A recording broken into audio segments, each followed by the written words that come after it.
उन्होंने 4 अफ़साने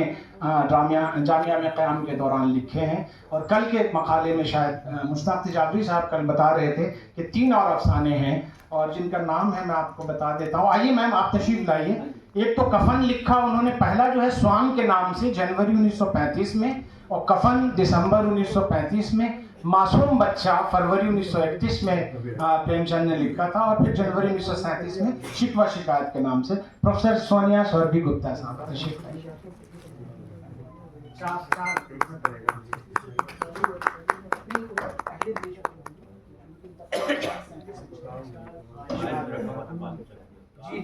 तो मैं शुक्रिया अदा करना चाहूँगी ऐवान गालिब का कि अब मुझे ये मौका दिया, और ख़ासकर मैंने उर्दू पढ़ी थी बीए में, एक 2 क्रेडिट का कोर्स किया था, और ये मेरे उस्ताद नसीर अहमद खान साहब रहे थे। लेकिन अब मैंने देखा कि मैं पूरा जो आपका प्रोग्राम था उसमें अपने नाम के अलावा और कुछ नहीं पढ़ पाई हूँ, भूल गई हूँ उर्दू। लेकिन मैंने इसलिए ये इनविटेशन जो मुझे सर हुदा साहब ने कहा कि आप यहाँ आएँ और इसमें शिरकत करें इस सेमिनार में, तो मैंने बहुत खुशी से उनका जो सजेशन था उसको मैंने माना, क्योंकि प्रेमचंद जैसी शख्सियत, जो उनका जो पूरा लाइफ और उनके जो वर्क्स रहे हैं, वो हिंदुस्तान से बाहर भी उसका एक रिसेप्शन रहा है। और चूंकि मेरा खुद का काम स्पेन और लैटिन अमेरिका पे है, तो इसलिए मैं आपके सामने बहुत ही एक मुख्तसर सी प्रेजेंटेशन है मेरी, जिसमें कि मैं जो स्पेनिश स्पीकिंग दुनिया है, स्पेनिश बोलने वाली जो दुनिया में है, उसमें प्रेमचंद का किस तरह से रिसेप्शन रहा है, मैं उस पर आपकी कुछ बातें प्रेजेंट करूँगी। और ये मेरे लिए बहुत ही प्रिविलेज की बात है कि आज मेरे अजीज कोलीग्स यहाँ पे मौजूद हैं, and I am really happy that I am here with all of you.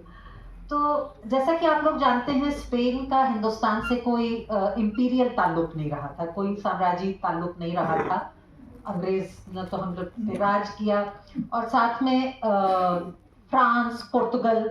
उन लोगों का भी यहाँ पे कॉलोनियल रिलेशनशिप हिंदुस्तान के साथ रहा, लेकिन स्पेन का कोई कॉलोनियल रिलेशनशिप नहीं रहा है। इसलिए स्पेन और हिंदुस्तान का जो अदब है, जो उनके जो लिटरेचर्स हैं, उनमें भी किस तरह से एक दूसरे के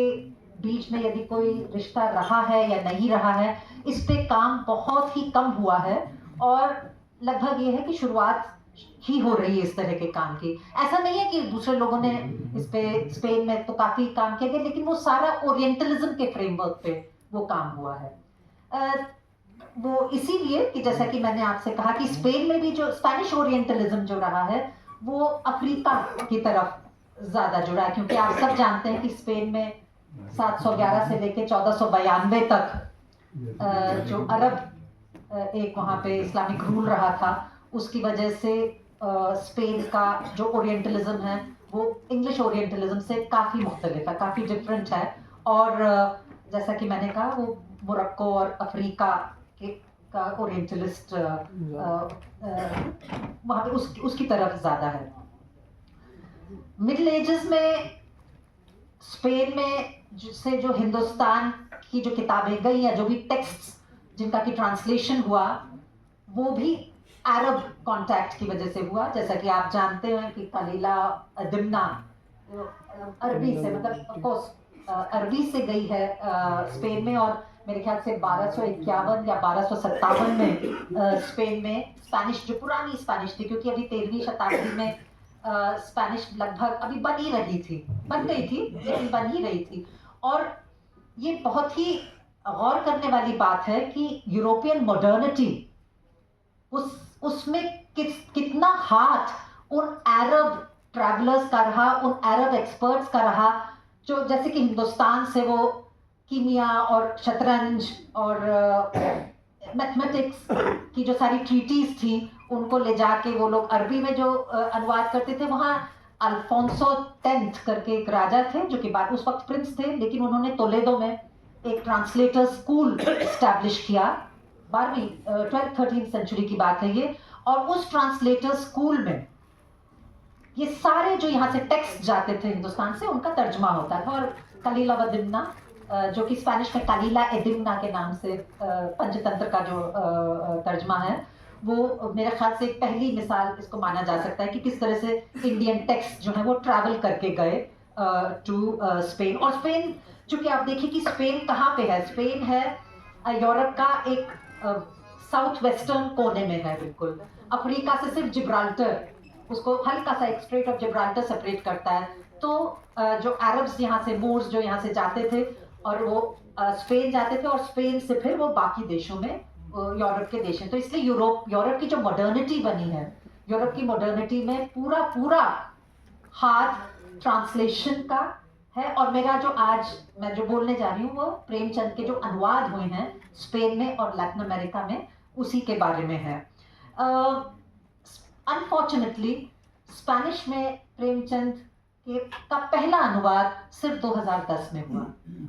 2010 में, और वो भी 2 हिंदुस्तानी हिस्पैनिस्ट ने किया। दिल्ली यूनिवर्सिटी के 2 MA करके स्टूडेंट्स, वो लोग मेक्सिको में गए, एक स्कॉलरशिप लेके वहीं बस गए, और मेक्सिको में एल कोलेजियो दे मेक्सिको नाम का एक बहुत ही बड़ा एक इंस्टीट्यूशन है, जहाँ पे एक centre for Asian and African studies है,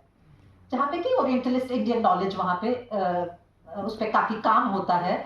और अगर हम ट्रांसलेशन की जो ट्रेजेक्ट्री है, जो मैंने आपको बताया 13th सेंचुरी में तो जो अरब कांटेक्ट के थ्रू इंडियन टेक्स्ट गए, उसके बाद 19th सेंचुरी के एंड में, 19th सेंचुरी के एंड में अंग्रेजी और जर्मन ओरिएंटलिस्ट्स जो टेक्स्ट लेके गए, उनका स्पेनिश अनुवाद हुआ। तो जो भी रामायण, महाभारत, वेदा वगैरह का जो टेक्स्ट जो अनुवाद हुआ, वो मैक्स मिलर टाइप के लोग जिन्होंने पूरा जो एक, या एशियाटिक सोसाइटी जो थी विलियम जोन्स वगैरह की, जो अंग्रेजों ने जो अनुवाद की, और अनुवाद भी सेंसस और मैप की तरह जिस तरह से हिंदुस्तान को पेश किया गया, तो स्पेन ने भी उनको वही एक जो ओरिएंटलिस्ट फ्रेमवर्क के अंदर जितनी जितनी किताबें थी, वो स्पेन में, बहरहाल लैटिन अमेरिका में भी वो उनका अनुवाद हुआ, दे वर ट्रांसलेटेड इनटू स्पेनिश। लेकिन हम देखते हैं कि टैगोर का, मैं थोड़ा सा इसलिए हिस्टोरिकल उस पर जा रही हूँ ताकि आपको पता चले कि प्रेमचंद का अनुवाद इतनी देर में क्यों हुआ। तो 1913 में मेरे ख्याल से टैगोर को जब नोबेल प्राइज मिलता है, तो टैगोर के थ्रू टैगोर के खुद के अनुवाद हुए, और ये लैटिन अमेरिका में हुए, स्पेन में नहीं हुए। लैटिन अमेरिका में क्यों हुए कि फर्स्ट वर्ल्ड वॉर के खासकर बाद से, और लैटिन अमेरिका जो है वो नए सिविलाइजेशनल पॉइंट्स ढूंढ रहा था, तो इसलिए टैगोर की जब टैगोर का नोबेल प्राइज हुआ, तो टैगोर के तो अनुवाद हुए ही, और साथ साथ एक किताब जिसका कि बहुत ही ज्यादा अनुवाद हुआ और होता आ रहा है, और अब तक एडिशंस निकलते आ रहे हैं, वो टैगोर की 100 पोएम्स ऑफ कबीर है। तो कबीर का जो, और मुख्तलिफ देशों में कबीर की जो 100 years ऑफ कबीर है, उसका ट्रांसलेशन हुआ। लेकिन कबीर उसके बाद, यानी कि 1920s के बाद, टैगोर गए भी अर्जेंटीना 1924 में, उसके बाद से हम देखते हैं कि इंडियन टेक्स्ट का अनुवाद स्पेनिश में कम होता है, कम हो रहा है। और सिर्फ टैगोर के प्रति जो इंटरेस्ट था, इसके क्या कारण है? इसके 2 कारण हैं, 2 कंस्ट्रेंट्स हैं। एक तो कमर्शियल कंस्ट्रेंट है। कमर्शियल कंस्ट्रेंट का मतलब ये है कि आज भी जो स्पेन एक बहुत बड़ा सेंटर है ट्रांसलेशन का, आप इंडेक्स ट्रांसलेशनिज्म अगर देखें यूनेस्को का, तो जर्मनी के बाद स्पेन जो है उसमें बहुत ज्यादा अनुवाद, आफ्टर ऑल स्पेनिश एक इंपीरियल भाषा है, 30 से भी ज्यादा देशों में बोली जाती है, पूरा जनूबी अमेरिका, पूरा सेंट्रल अमेरिका, नॉर्थ अमेरिका में मेक्सिको, ये सारे देश जो है स्पेनिश बोलते हैं। लेकिन ट्रांसलेशन का सारा राइट्स जो है, ये जो राइट्स का जो है वो पूरा स्पेन में केंद्रित है। दूसरा है लिंग्विस्टिक कंस्ट्रेंट्स। एजाज अहमद साहब अपनी किताब इन थियरी, जो उनकी 1992 में जो छपी है किताब, उसमें वो बताते हैं कि शायद ही कोई ऐसा लिटरेरी क्रिटिक होगा वेस्ट यूरोप का जिसने किसी हिंदुस्तानी जबान पे जिसको कि महारत कोई हासिल हो, जबकि हम लोग जो हैं, जो अपनी अपनी मुख्तलिफ एरियाज में काम कर रहे हैं, हम में से जरूर 1 या 2 वेस्टर्न भाषाओं को हमने सीख रखा है। अंग्रेजी तो खैर है ही, क्योंकि हम लोग कॉलोनियल रहे, लेकिन फ्रांसीसी भी आती है, लोग फ्रेंच भी आती है लोगों को, स्पेनिश भी है। मेरा कहने का मतलब ये है कि एजाज अहमद, वो कमर्शियल कंस्ट्रेंट तो है, एक लिंग्विस्टिक कंस्ट्रेंट ये है कि अनुवाद करे तो कौन करे, उर्दू से हिंदी से अनुवाद करे तो कौन करे। कितने लोग हैं वेस्ट यूरोप में जिन्होंने ये कोशिश की है कि वो किसी हिंदुस्तानी ज़बान पे अपना कोई एक्सपर्टीज हासिल करें, तो ये एक बहुत बड़ी कंस्ट्रेंट रही है। तो ये कारण है कि 2010 में जो प्रेमचंद का जो अनुवाद होता है वो 2 इंडियन हिस्पैनिस्ट जो कि नेचुरलाइज्ड मेक्सिकन्स बन गए थे, और कहाँ होता है, किसी बड़े पब्लिशिंग हाउस में नहीं होता है, उसका अनुवाद होता है एक यूनिवर्सिटी प्रेस से वहां पे मेक्सिको में। फिर 2012 में इंडिया में एक एंथोलॉजिस्ट है अल्वारो एंटेरिया जो कि स्पेन के हैं, और 2012 में स्पेन में एक एंथोलॉजी निकलती है। तो दोनों जो एंथोलॉजीज हैं, जो मेक्सिको में एंथोलॉजी निकलती है और जो स्पेन में एंथोलॉजी, उसमें करीब 11-12 कहानियां हैं। लेकिन जिस तरह से फ्रेम किया गया, मैं इसीलिए दिखाना चाहती थी आपको कि किताब के कवर्स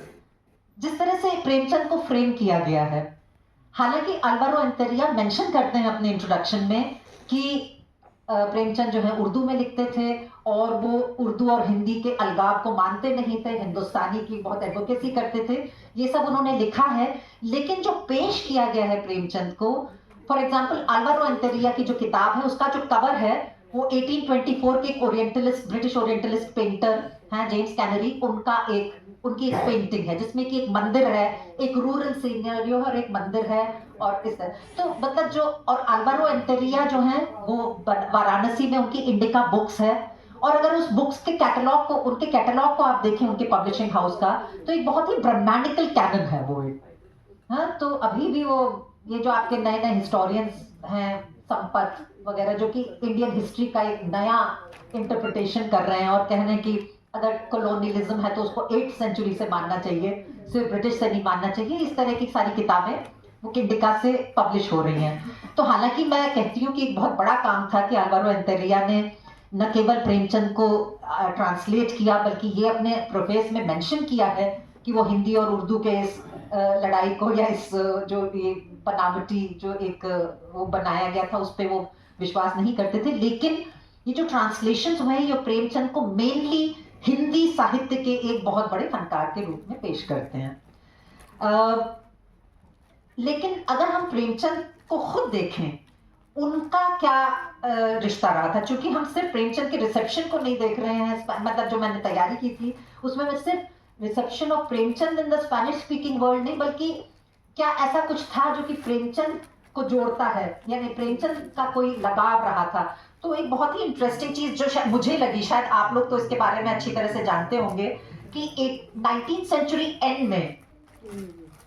अब्दुल हलीम शाहरार की जो एक नॉवल निकला था, जिसका कि अभी अंग्रेजी में भी अनुवाद नहीं हुआ, मुझे लगता है कि होना चाहिए, फ्लोरा फ्लोरिंदा, और जिस 1894 में निकलता है, और उसका जो पूरा सिनेरियो वो है अल-अंदालूस,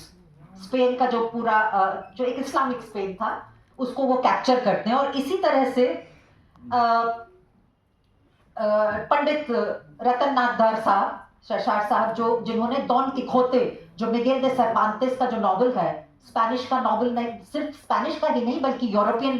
best, I mean the first modern European novel माना जाता है डॉन किखोते। आप जानते होंगे कि उसका अनुवाद छपा था खुदाई फौजदार के नाम से, 1893 में छपा था। और उससे पहले 1893 से पहले पंडित रतन नाथ जी ने एक सीरियलाइज करके अपना एक नॉवल छापा था, फसाना-ए आजाद, जो कि कहा जाता है कि वो भी, हालांकि वो पर्शियन दास्तान वगैरह पे भी बेस्ड था, बल्कि अगर आप इंटरनेट वगैरह पे जाएं तो यही कहा जाता है कि वो स्पेनिश में जो डॉन किखोते जो नॉवल है उसका जो एपिसोडिक स्ट्रक्चर था, आजाद और खोजी उसके जो कैरेक्टर्स थे, तो आजाद डॉन किखोते हैं और खोजी जो है वो सांचो पांजा हैं। तो ये जो अनुवाद किया रतननाथ धर ने, और हाँ जी, सरशार ने जो अनुवाद किया इसका नॉवल का डॉन किखोते का, और ये भी हम सब जानते हैं कि जो उनका जो नॉवल है फसाना-ए आजाद, उसको प्रेमचंद ने उसका एक एब्रिज्ड वर्जन भी निकाला था, जिसको कि हम कहते हैं, जिसका नाम शायद है आजाद कथा। आजाद कथा 2 वॉल्यूम्स में प्रेमचंद, मैं लाई नहीं हूं बल्कि मैंने अभी ऑर्डर किया जब मैं ये तैयारी करी थी, तो ये सारे कनेक्शंस थे। प्रेमचंद स्पेनिश नॉवल को पहचानते थे, जानते थे, और चूंकि वो खुद अपने आप को कहते थे कि मैं टैगोर से ज्यादा पंडित रतननाथ सरशार से ज़्यादा प्रभावित हूँ। ऐसा मैंने फिरोज मुखर्जी करके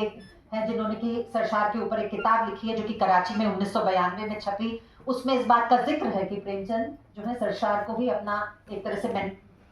मानते थे। तो प्रेमचंद खुद जो है वो स्पेनिश